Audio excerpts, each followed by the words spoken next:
When a woman tells you, you're too sensitive, what she's really doing is attacking your emotional awareness and dismissing your experience under the guise of criticism. And here's the truth most men aren't told. That phrase isn't just rude. It's a subtle form of emotional invalidation, and it can be a precursor to much deeper levels of disrespect in a relationship. Think about it. A relationship should be a space where both people feel psychologically safe to express their emotions, their doubts, and even their pain. But when your partner responds to your vulnerability with mockery or shame, it creates a dangerous imbalance. You start second, guessing yourself. You begin to internalize the idea that your emotions are a weakness. And slowly, you abandon parts of yourself to fit into a version of masculinity she deems acceptable. But here's what that mindset overlooks. Sensitivity is not weakness. Sensitivity is awareness. It's what allows you to tune into your environment, empathize with others, and recognize when something is off. It's a trait of emotional intelligence, one of the highest forms of intelligence a man can possess. But in the hands of someone who doesn't value your inner world, that gift becomes ammunition. You get painted as fragile, overreactive, dramatic, and over time, this chips away at your sense of self-worth.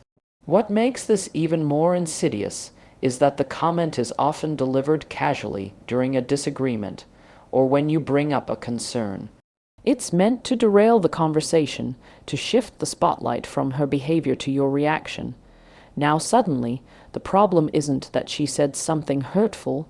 The problem is you felt hurt. That's gaslighting, and if it becomes a pattern, you're no longer in a relationship. You're in a psychological power struggle where your emotions will never be safe.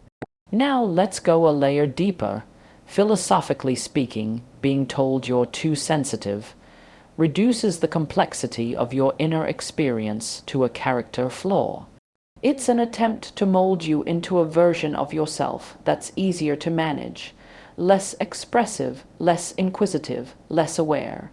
Because awareness makes people uncomfortable, especially those who fear accountability.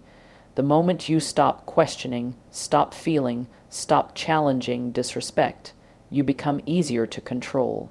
And here's the paradox. The more you suppress your sensitivity to keep the peace, the more you lose the very strength that made you a whole, grounded man. You start walking on eggshells, you doubt your intuition, you stop speaking up not because you're calm, but because you've been conditioned to believe that speaking your truth is a liability. So if she ever tells you you're too sensitive, don't brush it off, don't shrink to fit. See it for what it is, a signal that your emotional boundaries are not being honored. You are not here to prove your masculinity by pretending things don't hurt. Real strength isn't silent. Real strength speaks firmly, clearly, and without apology, because any relationship that requires you to amputate your emotional truth to keep someone's love is not love at all. It's control wrapped in affection. And if you don't protect your peace, no one else will. When a woman looks you in the eye and says, you're not a real man, understand, she's not just throwing words at you. She's challenging your core identity.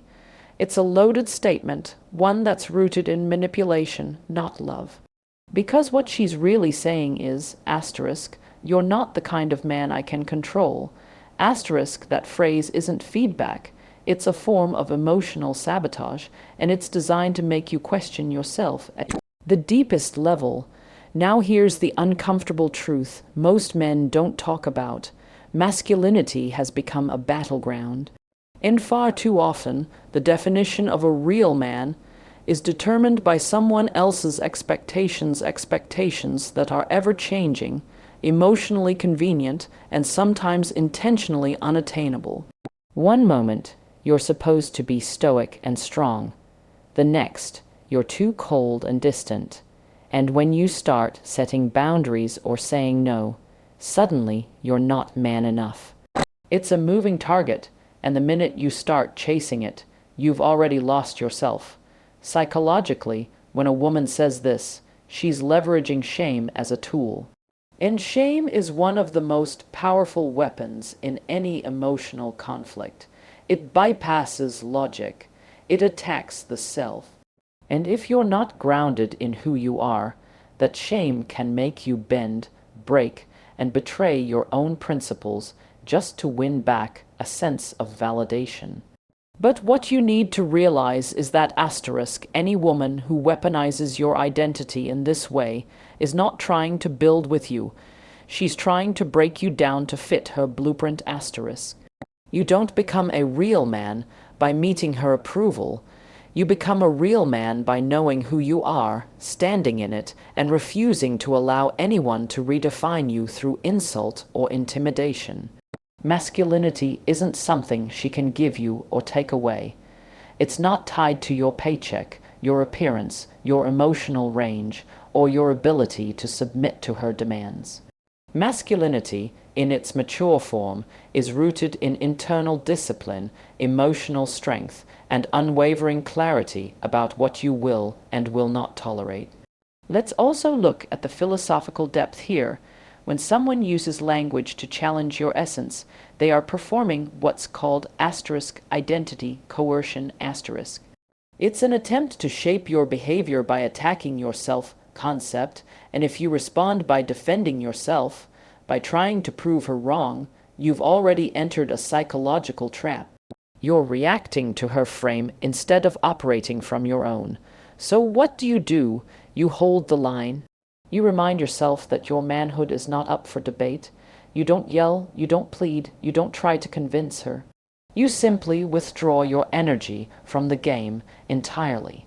Because the moment a woman stops speaking to you with respect is the moment the relationship stops being a partnership and starts becoming a performance. If she has to question your masculinity to feel powerful, she's already revealed her own insecurity.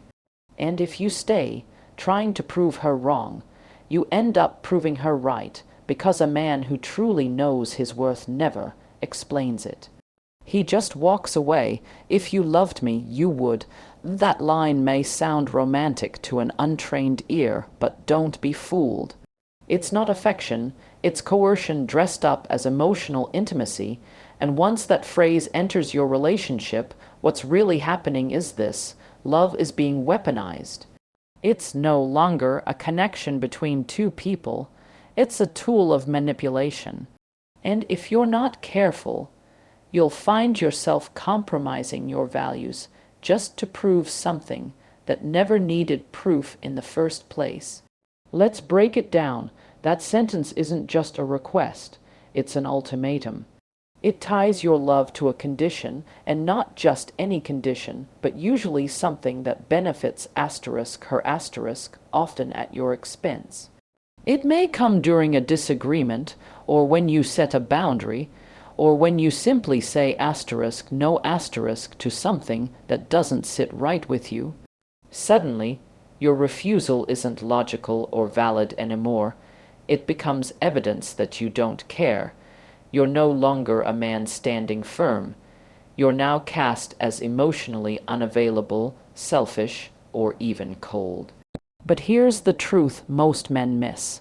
Love should never be used as leverage. Once your partner starts using love as a bargaining chip, if you loved me, you would buy this move here. Forgive that, stay despite this. You're not in a relationship built on trust. You're in a performance, and the stage directions are being written by someone who needs control more than connection. Psychologically, this phrase preys on your desire to be seen as loving and committed. And because most men are wired to protect, provide, and preserve the relationship, they'll often give in, thinking they're doing the right thing. But in reality, you're training yourself to associate love with self-abandonment. You start equating your worth with how much of yourself you can give up. And before you know it, you've become a shell of the man you used to be. all in the name of proving something that should have been evident through your consistent actions, not a single sacrifice. Now, from a philosophical lens, this form of manipulation violates the very spirit of love. Love is meant to be offered freely, not extorted. The moment your affection is put on trial, if you really loved me, she's turning love into a transaction. And when love becomes transactional, authenticity dies. You're no longer giving from your heart. You're complying out of fear. Fear of loss, fear of not being enough, fear of being misunderstood. But here's the paradox. The more you give to prove love, the more that proof will be demanded. Because once manipulation works, it becomes the default. So the next time you hear that phrase, don't just respond reflect. Ask yourself, is this a request coming from a place of love and mutual respect, or is it a test designed to control the narrative? Because real love doesn't demand proof, it recognizes it. Real love doesn't corner you into compliance. It invites you into deeper connection through freedom, not force. If she needs to twist your heart to get her way, what she's asking for isn't love, it's submission. And love that requires the death of your boundaries isn't love worth keeping. Protect your soul, even if it costs you the relationship. When a woman says to you, my ex used to, pause, because what she's doing in that moment isn't innocent. It's not just a casual memory or a harmless comparison. It's a strategic move, whether conscious or not, and it speaks volumes about where her mind and her loyalty truly reside. When she uses her ex as a benchmark to measure you, especially in a way that diminishes your value, what she's really doing is destabilizing your sense of self in the relationship. And that is never a foundation for anything healthy. Let's make something clear. We all have a past. We all have experiences that shape us, but bringing up an ex during a disagreement or as a means of critique isn't about sharing history. It's about control. It's about planting a seed of insecurity inside you so that you begin to question whether you measure up. It's a manipulation tactic wrapped in nostalgia. And when you're constantly being compared to someone she supposedly left behind, you're no longer in a relationship, you're in a competition. One you never signed up for. Now, why is this so dangerous? Because comparison, when used as a weapon, doesn't just erode confidence, it destroys connection. It creates a silent, corrosive pressure to perform, to overdeliver, to prove that you're better than someone who's no longer even present. And slowly, you start molding yourself not into the best version of you, but into a distorted version of him. A ghost of someone else's relationship. That's not growth, that's self-erasure. From a psychological standpoint, when a woman frequently invokes her ex in conversations, especially in ways that make you feel inadequate, it's often a sign that she hasn't fully processed the relationship. She might still be emotionally entangled in it, whether with resentment, longing, or unfinished emotional business. And when she pulls that into your space, she's not just disrespecting you, she's poisoning the emotional ecosystem of your relationship. She's using the past as a measuring stick, and in doing so, she's failing to meet you in the present. And here's where the philosophical layer becomes crucial. Every relationship is its own unique dynamic, a new contract, a new opportunity to build something authentic. But when someone keeps resurrecting the past, they're not really engaging with who you are. They're filtering you through a lens of who someone else was. That means you're not being loved for your truth. You're being evaluated for your resemblance. So what do you do when this happens? You confront it not with aggression, but with clarity. You remind her, calmly but firmly, that you're not here to compete with history. You're here to build something real, rooted in the now. And if she can't release the grip of her past, then she's not ready to fully receive your present. Because no man should have to fight for relevance in a relationship he's already committed to. If you constantly feel like you're chasing a ghost, it's time to stop running and start choosing peace. You are not his replacement, you are your own standard, and anyone who can't see that does not deserve your future. When a woman says to you, asterisk, you're lucky I'm with you, asterisk, don't laugh it off, don't take it as a flirtatious tease or playful arrogance. Listen closely, because buried beneath that statement is something much more serious, a deep imbalance of perceived value. This is not confidence, it's condescension. It's a subtle assertion of superiority that, if unchecked, will erode your self-worth over time. You see, when someone tells you that asterisk you're lucky to be with them asterisk, what they're really saying is asterisk I'm above you, and you should be grateful I've chosen to lower myself to your level. Asterisk, and here's the trick, they won't always say it during arguments. Sometimes it'll slip out casually, laced with humor, like it's all a joke. But it's not a joke. It's a narrative, and the more you accept it, the more it becomes the unspoken truth in your relationship. Psychologically, this kind of statement is designed to put you on the defense, if to make you feel like you have something to prove. It fosters anxiety and self-doubt. You begin to question if you really do deserve her, you overcompensate. You try harder, you tolerate more, and what you don't realize is that you're slowly shifting into a dynamic where she becomes the prize, and you become the pursuer permanently. Not because you're actually beneath her, but because she's convinced you to act like you are. Let's go deeper. When someone feels the need to constantly remind you of their worth, it usually means they're insecure about it. Secure people don't inflate their own value, they live it. So when she keeps reinforcing that you're lucky to have her, what she's doing is externalizing her self-esteem. She needs asterisk, you asterisk, to feel beneath her, in order for asterisk, her asterisk, to feel elevated. And that's not partnership, that's narcissistic behavior. Philosophically, love should be mutual reverence, two people who recognize each other's strengths, who lift each other without keeping score. The moment it becomes a hierarchy, it stops being love and starts becoming something else entirely, domination. And make no mistake, domination doesn't always show up with shouting or threats. Sometimes it shows up in snide remarks, smug glances, or backhanded compliments disguised as confidence.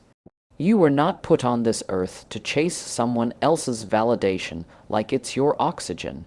Your worth is not measured by how lucky you are to be in someone's presence. It's measured by how consistently you show up for yourself, how you walk, speak, think, and hold your ground. If someone makes you feel like they're doing you a favor by loving you, that's not love, that's control.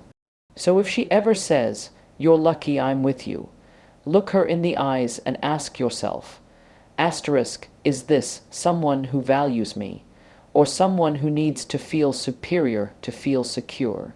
Asterisk, because there's a difference between gratitude and arrogance, and if she can't tell the difference, then it's your job to walk away with dignity intact. A man who knows his value never begs for recognition. He simply removes himself from tables where respect is no longer being served. Silence the first time, regret the last time. That's how it works. The very first time a woman crosses the line with her words, whether she mocks your emotions, questions your manhood, manipulates your love, compares you to her ex, or makes you feel inferior, and you stay quiet, you're not keeping the peace. You're teaching her that your boundaries are negotiable, and what you tolerate in silence, you end up suffering in repetition. Let's be clear, people don't always test your limits because they're cruel. Sometimes they're just conditioned. Sometimes they're unaware, But when you remain passive in the face of disrespect, you validate the behavior. You legitimize it, you give it a home, and soon what should have been an isolated warning sign becomes a recurring theme in the relationship. Because once someone realizes they can hurt you without consequence, they don't stop. They just get better at disguising it. Psychologically, this is called pattern reinforcement. It's not just about the words she says, it's about the cycle you allow to form when you don't push back. Over time, this builds a dynamic where one person speaks freely, regardless of the damage, and the other absorbs it quietly, convinced that silence equals strength. But silence doesn't always signal maturity. Sometimes it signals fear, fear of conflict, fear of abandonment, fear of being misunderstood. And that fear, it chips away at you slowly. You lose your edge, your clarity, you begin to guess your instincts. You shrink to fit a mold that keeps the relationship stable, even if that stability comes at the cost of your self-respect. But that kind of peace is fake. It's the kind that looks calm on the outside, but burns you out from the inside. Now here's the philosophical truth. Every man has a moment when he realizes that staying is more dangerous than leaving. That loyalty without dignity is not strength. It's self-betrayal. You were not created to beg for decency. You don't need to prove your value by enduring emotional labor that breaks your spirit. Love is not proven by your ability to endure pain.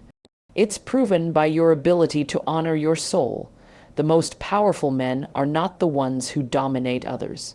They are the ones who know when to walk away, quietly, firmly, without chaos or drama, because they understand that no relationship is worth sacrificing their emotional safety. They understand that their presence is not a favor. They bring value, peace, vision, and depth. And any woman who truly sees that will never use her words to wound, manipulate, or belittle. So let this be the moment you stop rationalizing disrespect. Let this be the last time you rewrite your standards to accommodate someone else's immaturity. Speak up, set the boundary, and if it isn't honored, leave with your dignity, not because you're bitter, but because you finally understand the difference between being a good man and being a silent one. Because the cost of ignoring the first red flag is always paid in regret later, and the man who values his peace more than his pride, he's the one who always wins in the end.